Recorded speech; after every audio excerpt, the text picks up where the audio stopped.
Oh boy, we've been seeing some of the hottest days of the year, and we need to know what to look for when it comes to safety, right? Not just for us, but our four-legged friends as well. So we've got Lindsay Landecker, the Director of Community Partnerships at the Jacksonville Humane Society, and we are going to talk about how we can keep our pets safe in this hot heat we've been dealing with. So welcome back to the show. Thanks for having me. Yeah, so what are some of the, let's talk about heat stroke specifically. Obviously, the longer the pet is outside, the more likely they are to develop heat stroke. What are some of the things that we should be looking out for, though? You definitely want to watch and see if your pet's excessively panting. If you have a cat, cats should not be open mouth breathing and panting, so that is definitely a warning sign for owners to look out for. And something that a lot of people don't know is that dogs sweat through their mouth and through their paws.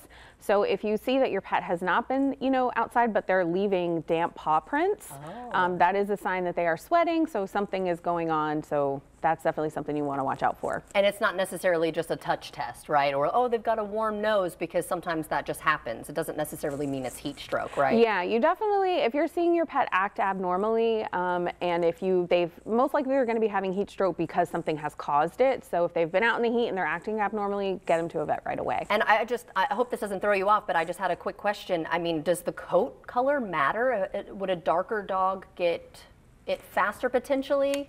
I'm not exactly sure. Okay, that's an interesting great question. Right? Yeah, but I always say check with your vet if you're concerned. So next time you're at the vet, you could absolutely ask if that's something you should worry about. It just popped into my head. Okay, so then what should we do if we do see some of those signs? Get to a veterinarian right away. Yeah, you definitely don't waste time. Call your vet, let them know you're on the way, find an emergency vet. Heat stroke can be deadly for some animals, so you definitely want to take those precautions and seek medical attention. So we shouldn't necessarily be trying to do things on our own. We should just be like, all right, we got to go. I would go right to the veterinarian. They're going to know best. And other than just making sure the dog or cat isn't out for too long, is there anything else we can do? I'm sure just make sure they have plenty of water. Yeah, definitely. If it's hot like it is now, don't take your dog for a walk in the middle of the day. You want to go early in the morning or in the twilight hours when it's cooling off. You can test the pavement before you go outside. If it's too hot for you, it's much too hot for your dog. And make sure they always have access to water. Yeah, and shade too, right? And shade, absolutely, yeah. So if you have, outdoor cats, make sure they've got water, maybe a shady area to hang out.